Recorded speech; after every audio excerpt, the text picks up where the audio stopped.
Hi Sven. So here we are standing in front of a big black box that says hexagon, and when we look at the screen it says multi-line 2.0 etalon. So can you explain briefly what that means? Yes, absolutely. So basically this is the interferometer that measures the distance between the metrology card and the actual mirrors that we have, and that itself will give us the information whether we have to adjust or whether we are in a good position with the mirrors. If you want to know more about how an interferometer works, you can look another video. Now, when we talk about this specific interferometer, it deviates a little bit from classical interferometers. Here we actually scan a bandwidth of wavelength of light, and then we calculate, and from this bandwidth we can then calculate an absolute distance that was measured at the Selene guide, and that allows us to move with the interferometer from one mirror to another. We will also talk a little bit more about that on another video. But when we go basically to the hardware installation of this interferometer, you can see here the box. Right now we are having this interferometer in somewhat an industrial box. This will probably move to a proper cabinet later on. Coming out of this box we have such single mode optics fibers that are bundled into cables of 24 fibers. Each of the fiber here goes to a position on the metrology card, and each of the fibers here is connected with a standard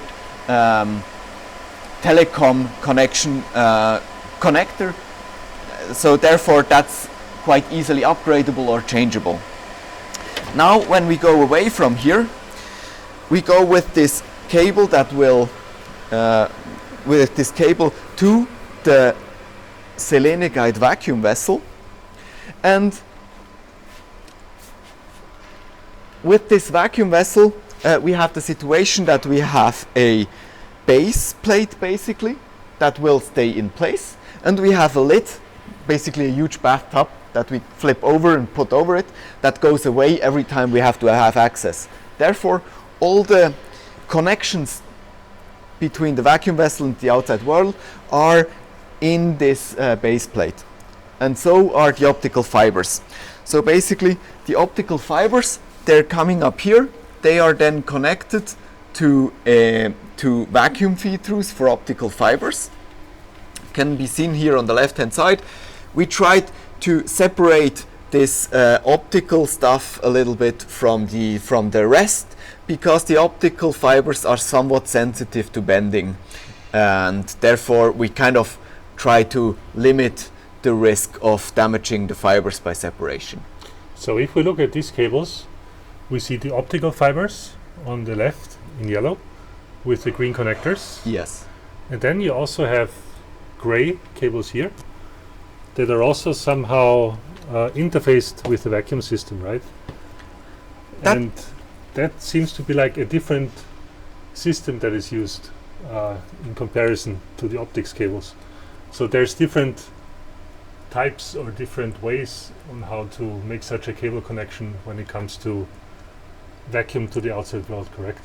That's absolutely right. So when you look at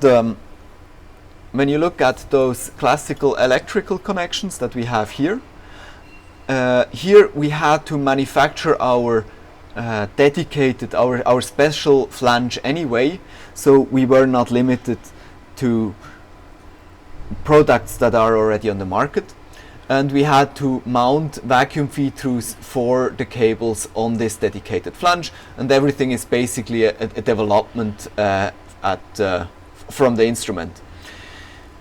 And that goes basically for all those cables. They have different functionalities, but have somewhat the same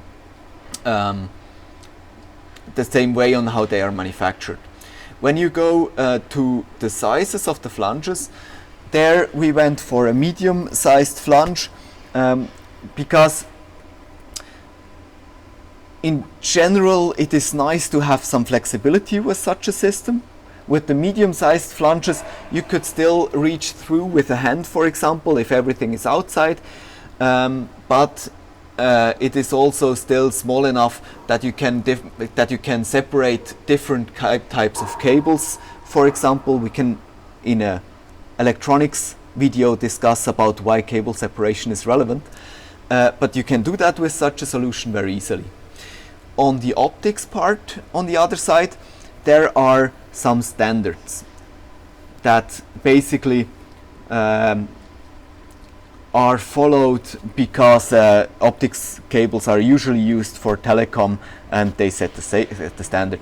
And so there you have by default this type of cable feed-throughs for fibers. They come in this size, and so our intention was basically to then directly separate those flanges with the background that generally those single fibers are not very robust, and we didn't want to mix up more than one of these feed-throughs within basically a bigger flange and risk that cables are damaged when we merge them.